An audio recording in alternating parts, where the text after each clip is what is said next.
مکہ اور طائف کے سرداروں نے بالآخر یہ فیصلہ کیا کہ کیوں نہ لات اور عزا کی شادی کرا دی جائے۔ چنانچہ ایسا ہی ہوا، دونوں کی شادی کرا دی گئی۔ لات اور عزا اپنی شادی کی پہلی رات جب اپنے کمرے میں گئے، مگر اس کے بعد لوگوں کو وہ کبھی نہ دکھے نہ کبھی ملے۔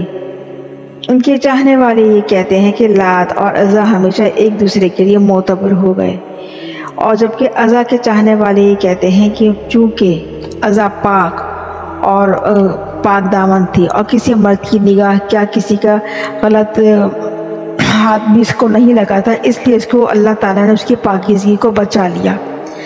عرب سردار عمر بن لہی نے ان کی یاد میں بڑے بڑے بت بنا ڈالے، ان کی محبت میں، ان کی عقیدت میں، اور جیسے جیسے وقت گزرتا گیا لوگ ان بتوں کے آگے منتیں، مرادیں، نظر نیاز چڑھاوے کرنے لگے، اور بڑھتے بڑھتے بالآخر انہوں نے ان بتوں کو اپنی زندگی کی سے ہر چیز منسوب کر دی، اور سارے معاملے اس بت پرستی سے شروع ہو گیا۔ قربانیاں، عبادات، سجدے سب ان سے موصوف کرتے تھے۔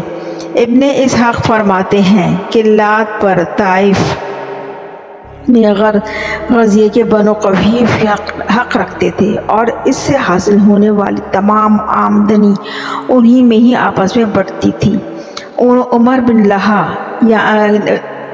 اور بنی کنانہ بنی قریش سے کہہ دیا تھا کہ تمہارا رب سردی کے موسم میں لات کے پاس اور گرمی کے موسم میں عزا کے پاس رہتا ہے، اس لیے لوگ ان دونوں کی تعظیم کرتے تھے، اور ہر ایک کے لیے ایک حجرہ بنا رکھا تھا جس طرح کعبہ اور شریف کو قربانی کا جانور بھیڑ بھیجتے تھے قربانی کے لیے، اسی طرح وہ ان دونوں بتوں کو بھی قربانی کا جانور بھیجتے تھے تاکہ ان کی بھیڑ چڑھائی جائے۔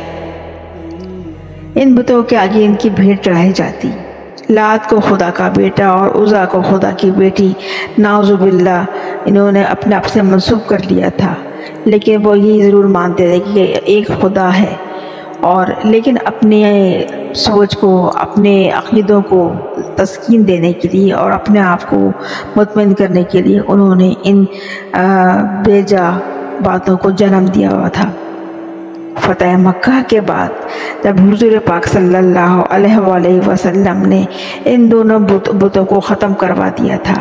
ابن کثیر لکھتے ہیں کہ لات کے بت کو توڑنے کے لیے نبی کریم صلی اللہ علیہ وآلہ وسلم نے حضرت مغیرہ بن شعبہ کو بھیجا، جنہوں نے لات کے بت کو توڑ کر وہاں مسجد تعمیر کروائی جو مسجد طائف کہلاتی ہے۔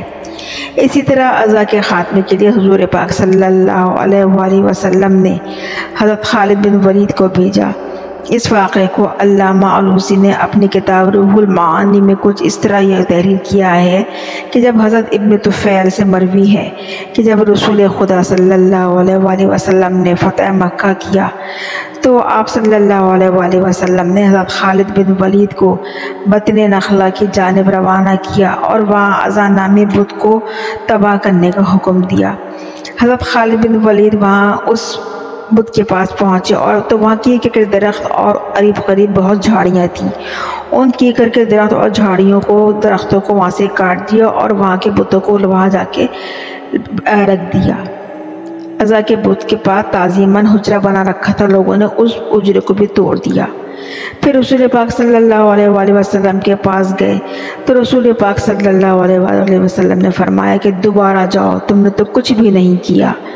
پھر حضرت خالد بن ولید دوبارہ گئے اور وہاں موجود مجاور پہاڑوں پر پھیل گئے اور چلانے لگے عزا عزا۔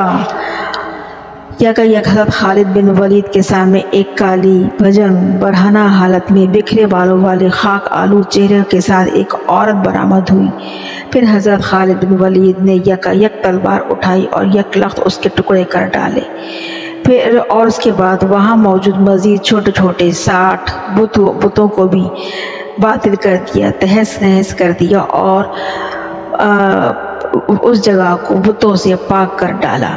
حضور پاک صلی اللہ علیہ وآلہ وسلم کو جب حضرت خالد بن ولید نے آ کر اطلاع دی اور سارا واقعہ بیان کیا تو حضور رسول خدا صلی اللہ علیہ وآلہ وسلم نے ارشاد فرمایا کہ ہاں وہ عزا ہی تھی اور یوں مشرکین عرب کے سب سے پہلے اور سب سے خاص بت لات اور عزا کو ختم کر دیا گیا اور اس باطل کا خاتمہ کر دیا گیا جو مکہ کی پاک سرزمین پر لوگوں نے اپنے عقیدے اور اپنے منت مرادوں کے لیے ان کو بت بنا کر ان کی پرستش کے لیے ان کو بنا کے رکھا ہوا تھا۔